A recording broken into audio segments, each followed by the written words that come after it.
Hello and welcome to the Alchemist Inkwell.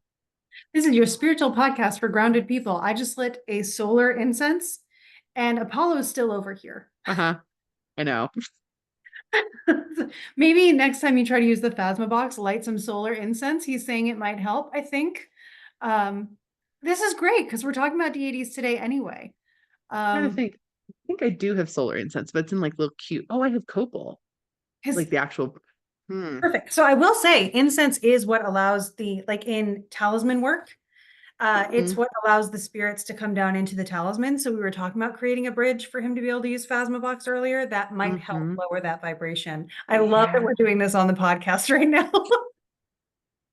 We were just before we hopped on. Okay, so a couple of different things. Before we hopped on, we had a very long, like 2 hour meeting.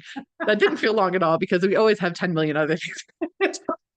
However, we had like a 2 hour meeting. And during that meeting, we were like, Apollo is deeply frustrated that he cannot seem to master talking through the Phasma box, but Hermes can. It like bothers him.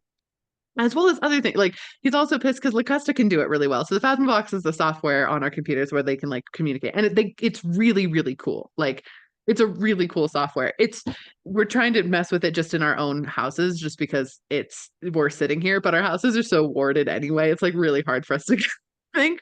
We'll get like a couple snippets, unless it's like Lacusta. Lacusta can just blah blah blah. Do you have any clients today? She like asked me that the other day via Phasma box, and I was like, "Well, cool. Yeah, no, I don't." But whatever. So he's so ticked because Lacusta can do it and my dragon can do it, and he can't seem to do it. He's so pissed off.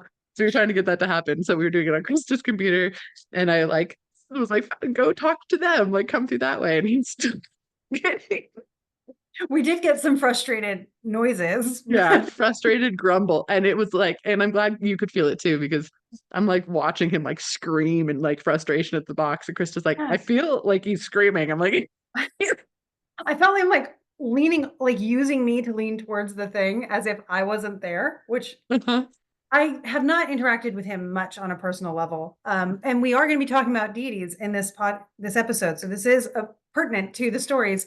But it felt like he was just like using me to lean on, to yell at the screen where the program was. And mm-hmm. yeah, yeah. So extra Yeah. valid.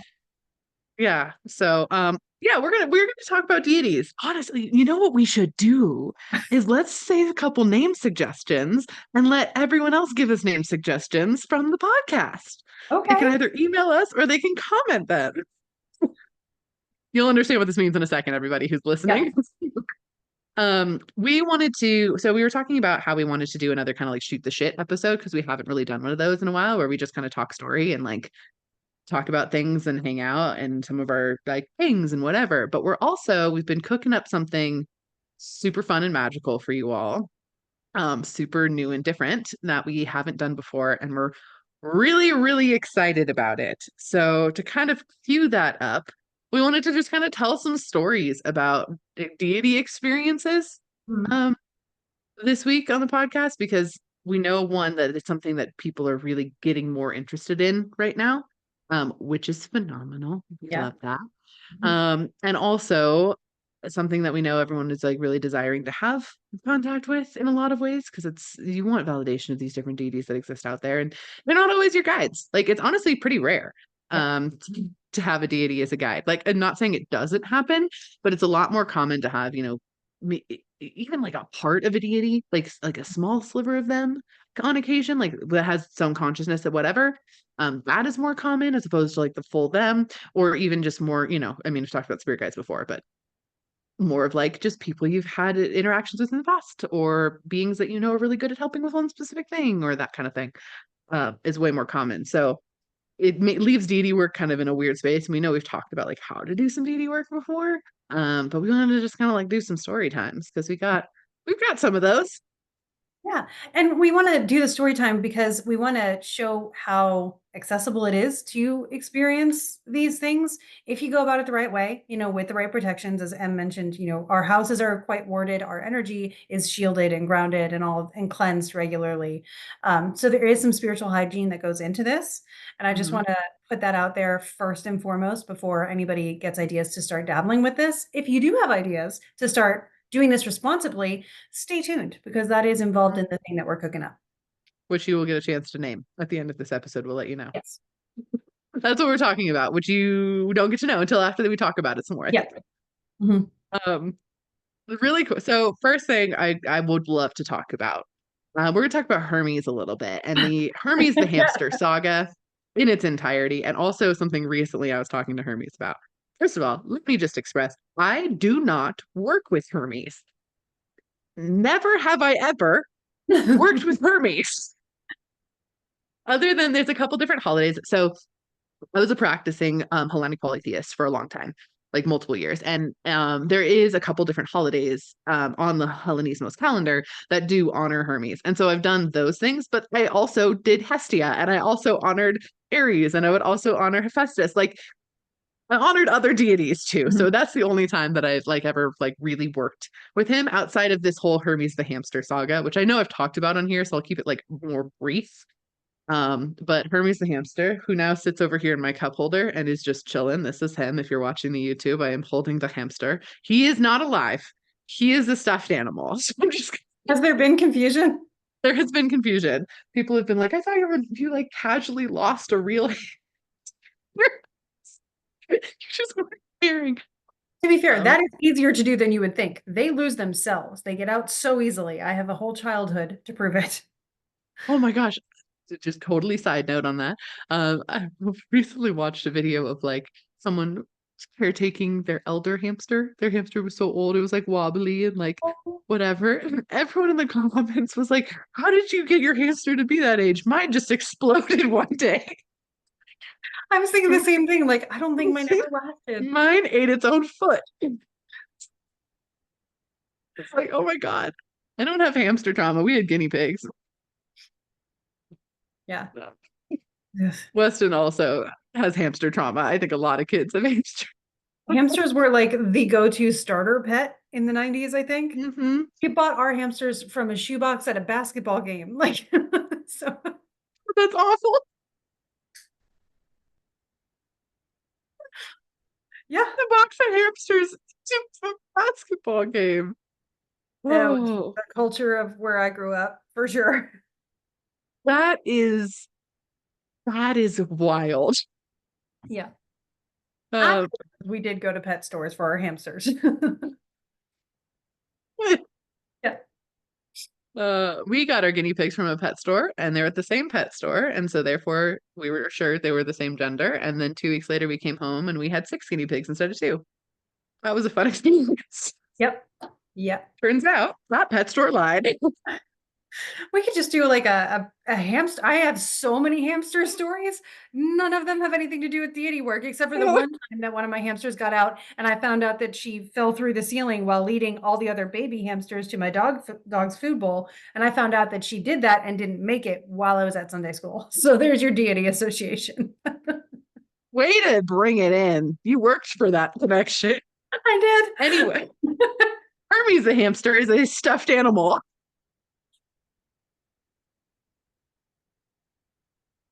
Sorry.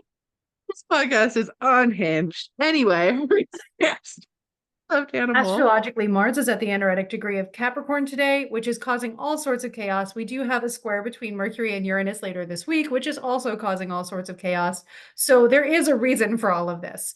Anyway, Hermes the hamster is a stuffed animal. Yeah, he's a Take it stuffed away. animal. When I got him as a comfort thing, so I could ground by having this warm. It's one of those warmies you can put him in the microwave. I will be honest, since the whole saga has happened, I haven't put him in the microwave because I feel a little weird about microwaving a deity connection thing now. Like, I don't want to really nuke Hermes very much. It doesn't Mhm. feel right. So, anywho, Hermes, the hamster, when I got him, I was like, what should I name him? Because I name everything perpetually all the time. And Apollo's like, oh, Hermes. And I was like, oh, shit. Like, now I can't not name it Hermes because I will always associate it with that moment. So it's named Hermes. And then Hermes got pissed the fuck off at me. Very much so. And he like messed up a bunch of travel for me. Like it was like a whole like 2 more month ordeal of me being like, what? So mad. I'm sorry about the hamster. Be mad at your brother. It's not my fault. Um, and he was mad. Eventually he got over it. We reconnected. We felt better. And then I lost Hermes the hamster in my move. And Hermes, the deity, cold shouldered the fuck out of me. And I'm like, now you want the hamster? Now you like the hamster? Like, now the hamster is like in honor of you. And so every time I was like, we went through 2 Mercury retrogrades with me, this hamster not being found. And I had to ask him both times, being like, hey, hair flip, will you please tell me what it's going to be like? And he was like, fuck you now. And I was like, okay. Sorry, I'm trying to find the hamster, which turned up in a box that the hamster definitely should not have and could not have been in. And I mean that with my whole chest. There's no way this hamster would have been in that box, but he was. Mhm. And that's where I found him. And so now that I got him back, I was like, oh, yay, Hermes, thank you. Like, I found the hamster. Can we be nice to me? And he was like, well, now I require another stuffed animal as offering because you lost that one. And I was like, are you kidding me? I don't work with him. We don't work together. I've never offered. He doesn't have his place on my altar. Like, and I asked him, like, are you trying to like work with me? And he's like, no, just And trying the to fuck with myths me. are written. Right.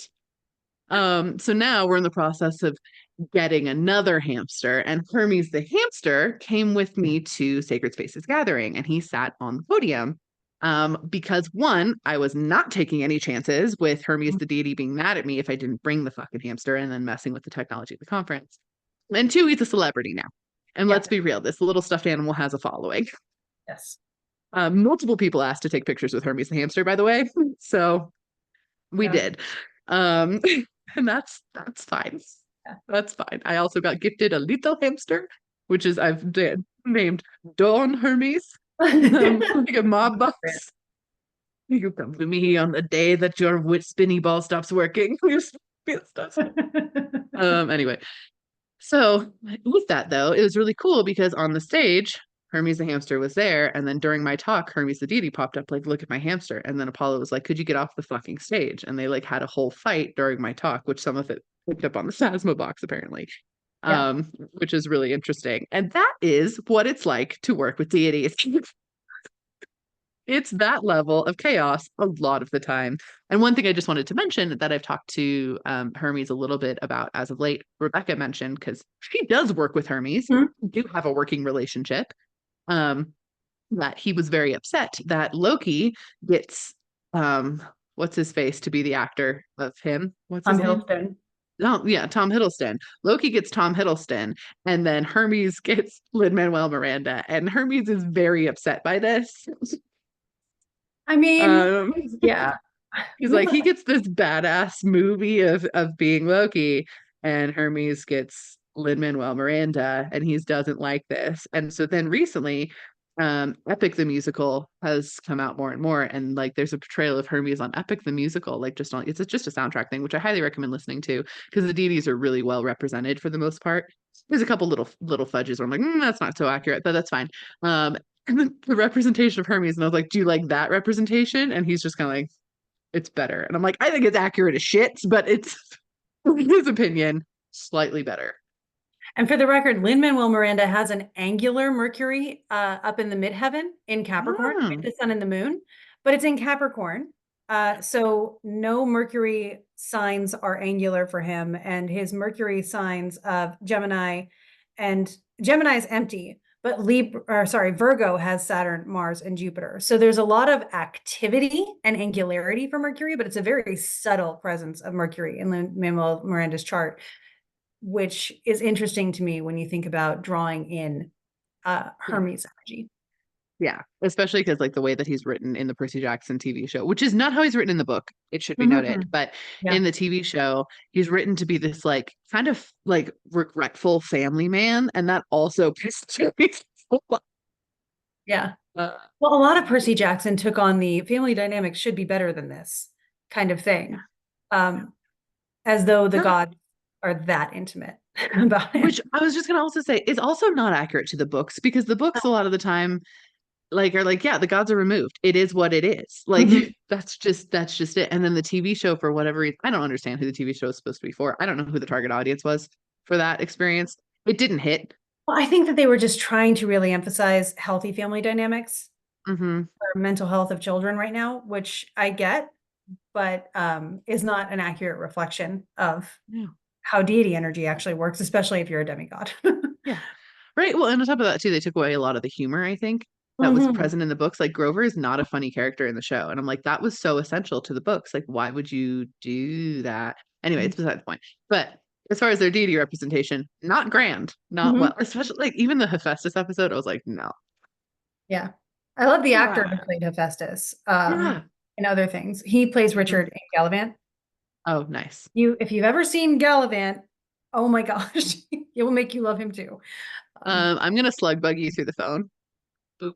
Oh One just drove by. no, I can't punch back. I know, I'm I feel sorry. like that's implied. Only because I know it's so deeply a thing for you do It I call is. that out. It is. Dan and I both have bruises Yeah. from wayward slug bugs.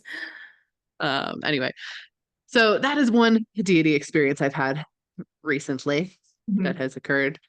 That and both, or Toth, or Thoth. He doesn't give a fuck how we say his Yeah. name. I've asked so many times, and he's like, whatever. Like, he doesn't care. Also, by the way, he's gone from standing with his hand on my shoulder, gave me a huge download. Then I did this huge activation for my house one day. And now when I like go to talk to him, he cradles me like a bebe, and I don't like it. Oh, is Like, there a metaphor there? I don't know. I'm like, why is our position changed, sir? He just holds me with his weird bird head. Like, okay. We'll have to ask about that when we get to places that are closer to his energy.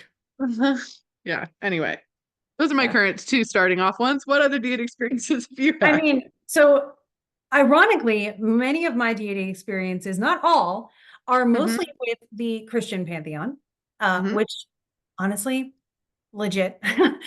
So I have a lot of experiences Yeah. with angel energies. Mm-hmm. I've worked closely with Michael. Obviously, I work close with the energy of Jesus. But I do have deity work stuff. Most of those have been in healing or life transition, and by that I mean death experiences for people. Uh, Mm-hmm. because as we've realized, there was someone else at Sacred Spaces who also is very closely associated with the Christian pantheon and works very closely with angels.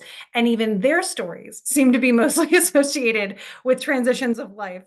Whereas you and Rebecca, who worked a little bit more closely with the Olympus pantheon, were like party and fun and all these other concepts. And so, Like, I've tried ambrosia. yeah. So a lot of my stories I have been able to share on here about helping people transition. Um, but like I can think of two with Jesus immediately, which is one, my ma'am. Mm-hmm. Um, and it is funny. Here's another one because I was talking to someone who does connect closely with Azrael, the angel of death. Mm-hmm. And we were talking about the process that my man went through. And this person was able to sort of channel in and tap into the memory of that from Azrael's perspective. And they even said, like, I don't think Azrael was there for that. And I was like, yeah, I know, I was. And so I got confirmation on that, which is really cool. So that's kind of one story where, in lieu of the angel of death, I showed up to walk my grandmother to pass her off essentially into I would say into Jesus's hands because he had his hand out and like took her hand to lead her because I got about like three-quarters of the way to whatever the destination would be, and Mm-hmm. everything kind of stopped working and I realized I'm not the one who finishes the journey. Like I'm not supposed to go all the way there because I have to stay here for a while. And so that was when I was like, I need, a better escort than this. And I knew at the time it would be Jesus for her belief system and for my energy work that I do. And Mm-hmm. sure enough, he showed up and he finished the process. I did get dream confirmation from my grandmother 2 years after the fact that she is well, nestled in. She gave me messages that made sense to my mom and my aunt. So we have good confirmation of all that. Um, and Mm-hmm. then the other one you were actually there for, Mm-hmm. I uh, knew this one was coming. I where was there. Em and I were together at one point, and there was a person who was very attached to the energy of something that felt demonic. And Mm-hmm. while we were talking to this person, it became clear to both Emily and myself as we were basically almost astral projecting into the space where this person hung out with the demonic entity. Mm-hmm. And I remember I looked up in the space that we were in and I saw Jesus just sort of staring down and I was like, "Oh, this is an exorcism." And so That moment, Krista looks at me and I like Krista. We're both like, oh. and, and it's like, "Oh, the cavalry has arrived. Cool. I'm just going to witness what needs to happen, make me move the way I need to move, and let's see what goes on. And it was a very interesting experience to be able to share, even from your perspective. I Hmm. brought in sort of the Christian pantheon with that, and I think you were working with what energies at the time? Boris was huge, so my dragon was huge on that one of like fire shielding space. Right. And then I was bringing in multiple different Greek and Roman deities, which are different. They are different beings. They just get really closely associated together. Some of them get pissed about it, by the way. Some of them don't care. But yeah, so it was a double pantheon situation. Yeah. Which, as we now know, can happen. Um, Mm-hmm. yeah, so that's two Jesus deity stories. Yeah. Yeah. I've Yeah. got Which more, are but good ones. yeah. Yeah. Yeah. Yeah, they were Um, really yeah, interesting. and I do want to just note on that one, and I know we talked about it on here before, but if you're not maybe listening, haven't listened to the podcast forever, I just want to note really quick, with that exorcism story, demons are not bad. No. They are some are gross, some are not gross, just like some people are gross and some are not gross. They get demonized, ironically, because they were the creepiest looking things about. Yeah. That being said, they're not the first things you would go to for a positive outcome. It's sort of Mm, there is every energy in the universe in existence, and that has to be represented in some form. So some of the mm-hmm, more, from our perspective, unfavorable forms are represented by demonic mm-hmm. energies. So it's definitely not the first thing I would call out to, at least in Ew. my practice. I know that there are people that do that, and I respect that. But that's something I would say get trained in if you feel super duper called to it. It's definitely Mm-hmm. not a path I recommend personally, but I know the world is full of all sorts, and I keep that open. Yeah. Um, Yeah, I want to throw that out there because some people I'm like, oh, like you have a demon guide, and people Yeah, freak, and I'm like, no, it's a good thing. yeah, It's not bad. yeah. They're a nice For one. for reference, actually, I can trace this back to what happened where the word demon became what it is. Mhm, Um, The word daimon, Daimon, and I've explained this on the podcast before, but in case this is your first time, the Greek word daimon is the word for spirit. And so there was a time where you had a daimon that came in with you, sort of like a spirit guide who you can actually pull out of the chart and get the name of and all these things. There's a big practice in particularly medieval astrology and Renaissance astrology of finding the name of your daimon and who's there mhm, and the nature of them. And a genius was considered a daimon. So it wasn't that you were a genius, it was a genius had decided to work with you. So it was this spirit of genius, a daimon mhm, that decided to work with you. Eventually, though, and I believe I have recently read in the first Alchemists that they started differentiating between bad and good. And so, in order to do that, daimon or spirit became demon. And then they needed the ones who are actually messengers of God and not the ones who are bad. So that became angel, which is mhm, derived from a word that does mean messenger. mhm. And so, Which some angels are assholes too. Like it's a both and. yeah, it does. Just because they are the messengers doesn't mean they're nice about it. Like, it's customer service work. So, Yep. Yep. That's fair.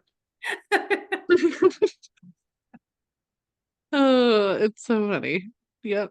Okay, let's see here. What other experiences? Oh, I wanted to bring one up that the goddess Fortuna. oh, yeah. So when we were in Ostia, and which I get to go to with you and show you this statue, I'm so fucking excited. That is one of the things I'm looking forward to the most about the Italy trip is getting to take this group. It's kind of like it's going to be like a spiritual 102 or 103 kind of thing where we're going to go and we're going to do some like real channeling and real magic and things. It's not basics at all. It's we go deep. But to get to take everybody and just go around Ostia and get reads together, basically, um, is going to be a highlight of my life. And I know that because it was one of those places where I could have spent 8 hours there and still not had spent time there. It's so special and so incredible. And I'm so excited to go back. But beside the point, we were in Ostia and almost every single statue in all of Ostia Antica has no head because the Vatican sucks. Um, because Catholicism, they have no head because the Vatican sucks. They have no hands because hands are fragile. That's it. Um, So there's a couple that you'll see. Like there's an Eros and Psyche statue that's very like interwoven and they have hands. But for the most part, no hands. It's all the other thing about Ostia, it has the oldest like synagogue in the Western world that exists in Ostia Antica. And there's like a menorah carved in the wall. It's really fucking cool. And it went out of use around the year 300, so it's that old. Um, and it has the only intact public restroom in the Western world as well of ancient Roman time. Anyway, and private restroom. There's private restroom, which is in the house where the Fortuna statue is. So there's this one villa that you can go into that you go into. You can go into pretty much everything, but you can go into this, and there's like a statue that's like in the middle in this like pedestal thing, and it has no head and has no hands. And the woman I was channeling in who worked at a brothel in Ostia was telling me that the guy who lived in this house, every time he got a new wife, he would change the face of that statue. So she was totally fine with it being gone. Change the face to match whatever wife he had, which is really funny. That's not part of the like written historical record. That's what the lady from the brothel told me, that I was channeling at the time. So there's that. But next to that, there was a statue, and this particular statue had a head, and it was the goddess Fortuna. And you could feel her embodiment of actually sitting there. And I immediately was like, oh, hello, like, give my respects. I feel you here. Like, thank you so much for being here. And I was like, you scared them off. When they came to take your head, you scared them off. She was like, yeah, I did. It did scare them off. They were not taking my head. Also, she was like, do you want to curse yourself? Like, that's what would happen if you took my head. She's the goddess of fortune. Like, yeah, that's totally what would happen. And I was like, okay, Favors well, the like, can bold, I, not the stupid. right? I'm like, can I leave you an offering? And she was like, yes. And I left her an offering, and other people had too. There was a bunch of euros on her lap for people who had like left her an offering, which I loved because we left offerings all over that place, usually in the form of like crackers because I didn't want to just like leave a bunch of stuff. So I just had a box of crackers and was like leaving crackers around. Um, which is a perfectly fine deity offering, by the way. That is totally good. You can totally Wait, leave for that. Catholicism, they Right? can't. Could have snacked on a whole lot of Jesus. But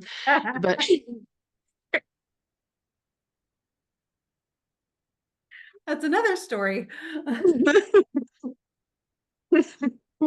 sorry, I can't take a drink right now. Okay. But anyway, we left crackers all over, so there's no other places that offerings were being left. Like I went all over this town, and it's big. It's a big town. Like we probably won't get through it in the amount of time that we have there. Levels of it's a big town. I saw no other offerings being left, but for the goddess Fortuna, there was. And she was a presence, and I was like, thank you so much. Like, is there anything else I can do for you? And she said, no, but she did give me kind of like a gift of awakening offering sort of situation. And things have deeply changed in my life since that time. And it was kind of just like feeling like a whoosh of energy, like coming into your chest and like fluttering through you. And I was like, okay, like, thank you for that. I appreciate it. And things I have become even more intuitive since then. Good fortune things have happened. Specifically, I think it was partly the activation that got us this house. Mhm. So when we were in Greece, I did end up getting a statue of basically the Greek representation of the goddess Fortuna. I really want a statue of exactly that statue that is in Ostia. I can't find one. No one makes them. But if I can ever craft one myself, I will do so because I want to honor her in that way. And so she's on my altar because she deserves it. Uh-huh. Yeah. And you get to see I it. know. I'm so excited. I'm so excited. It's going to be great. Yeah. Uh, It's funny, when it comes to the Greek pantheon, I have interacted very lightly with Athena. mhm, Because a couple months ago, it was right after Greece. I think it was only a couple weeks after Greece. I started getting the hint that I was going back to school. And I was like, well, then I'm going to need to be very clear how that's going to work because I'm not putting myself into student debt. I'm not going to, ruin my work that I do by having to go to mhm, a full-time school thing. Like it's got to be some kind of new way of doing it. And then all of a sudden Athena's standing in my kitchen and like, you need to put something for me on your altar. And I'm like, do you want some olive oil? She was so tall and so like she ended up like right next to my desk and just standing over me like I need something on your altar. And I was just like, okay, but I don't know. And then she showed me this magnet I had originally bought for my mom from Greece that has an mhm. olive branch in it. And so it was when I was launching the Modern School of Ancient Wisdom. So the logo of Modern School of Ancient Wisdom is an olive tree. Mm-hmm.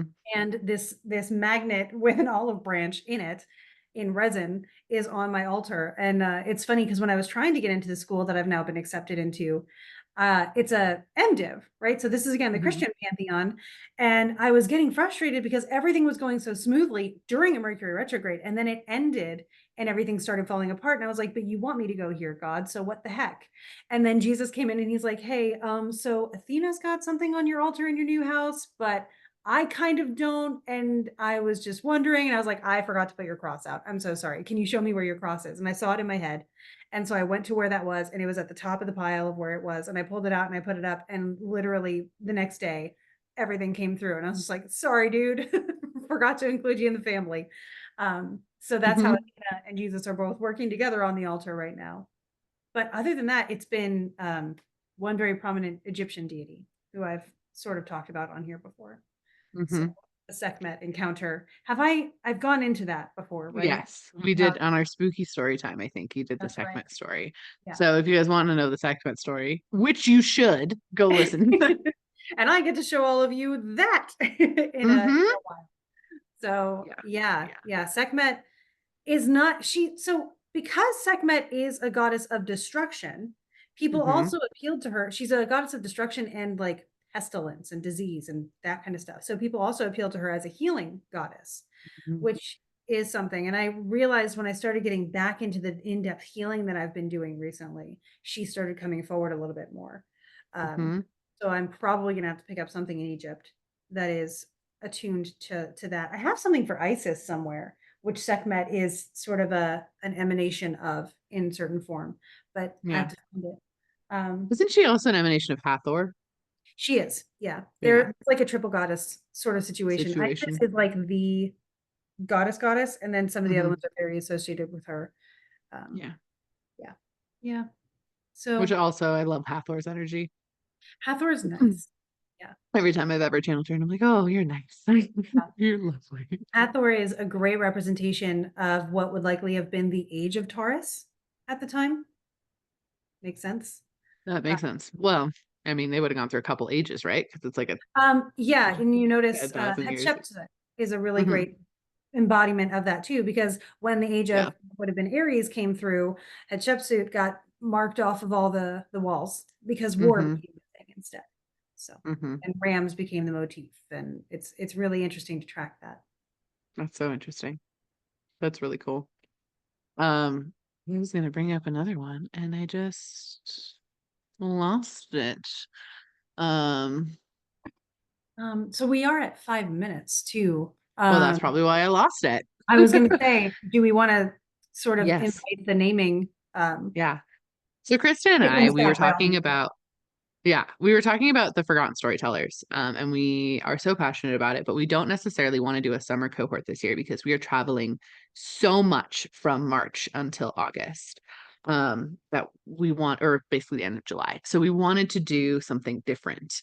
And we decided that what we want to do for you all is something that we've both wanted to do for a very long time, but haven't ever offered because it's one of those things that you can't really talk too much about on social media or anything like that because people get real touchy. But basically, we're going to do a series of four. So one event a month for 4 months, where during each of those events, we will be channeling in and working with a specific pantheon of deities along with you. So there'll be some like pre-reading, there'll be some us giving you some background on the pantheon and some core themes of the pantheon, and then asking some beings from those pantheons to come forward and chat with us. And we're really freaking excited about it. It's going to be so cool. So, like, Yeah. if you want one of these deity experiences, you're gonna get it. Yeah.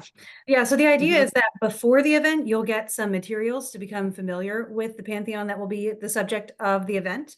During the Mhm. event, we will go over that. We will channel in the pantheon, maybe even use the Phasma box to get some good solid evidence, and then go over how you can tangibly work that in your life. And then there will be the opportunity to also access like ritual tips and practice things that we'll be able to provide that tell you like incenses that work for this, candle colors, that kind of stuff to be able to tap into it in your personal experience, but you will be educated enough at that point to try. And then the next event will go into a different pantheon, which you can then also try and just see how you connect with those various Mhm. pantheons. Yep. With support throughout too, which is really cool. So there's community building as well. Yeah. So this is not going to launch until basically the first week of March. We'll set that up, and we're only taking it's a limited number of tickets for this. And it's again a very big experience. It's 4 hour plus long workshops essentially with us of communicating with deities as well as community support, a whole bunch of stuff. So we're really excited about it. More details to come, but we can't figure out a name. My favorite one that Krista just came up with before we hopped on the call is incense, outsense, and other nonsense. And I am obsessed with it, but I don't know if it communicates our mission, but I'm obsessed Yeah. with it regardless. Because that is what it's like to talk to deities, as you learned on this podcast, hopefully. But if you had name suggestions of what we should call this thing that we're doing with the gods, Mhm. please email them to us, forgottenstorytellers@gmail.com, or you can comment it under the YouTube of this episode. Like, we're taking name suggestions. Yeah. And if it's funny and quirky, that's great. Yeah. We like it to be a very clever play on words that also describes, for someone who doesn't know what it is, a little bit Mm-hmm. about the nature of it so that we can be educational as well as entertaining. Mm-hmm. Yeah. Um, yeah, we're excited. It's going to be so fun. It'd be great. Mm. On that note too, I'm just going to throw just a tiny, tiny little plug in here too. I am going to be starting and launching a practicum as well very soon, potentially later this month, which is an opportunity to literally train with me to develop your own psychic practice and your own basically modality. So that more details to come on that as well. But I just wanted to kind of plug that in as well, which is a different vibe. And I know Krista's also coming up with some new courses additionally that they're doing. Yeah. Yeah. I'm waiting to see what my school schedule is going to be like so that I can maintain all the integrity that I want to maintain in my work with clients and things. But the Modern School of Ancient Wisdom is still going strong and has a student study option now. So that's fun. Yeah. So anyway, stay tuned for all of those things. But if you have any ideas, please let us know because Yeah. we don't. Other than incense, outsense, and other nonsense, which I still am just so into. That would be our metaphysical shop. That would be, we're not doing it. We're not doing it. No, No, no deity, no guide. Pick that up. It's not going to work. We're not doing that thing. So, that is an offering to someone else who is looking for a name for their metaphysical shop. right. Oh, awesome. Well, thank you all so much for being here. It's so fun to get to talk to you guys about all of this fun, goofy things. And we hope that you take this energy and you Go go make make some some magic. magic. It was perfect on my end. It was perfect on Yeah.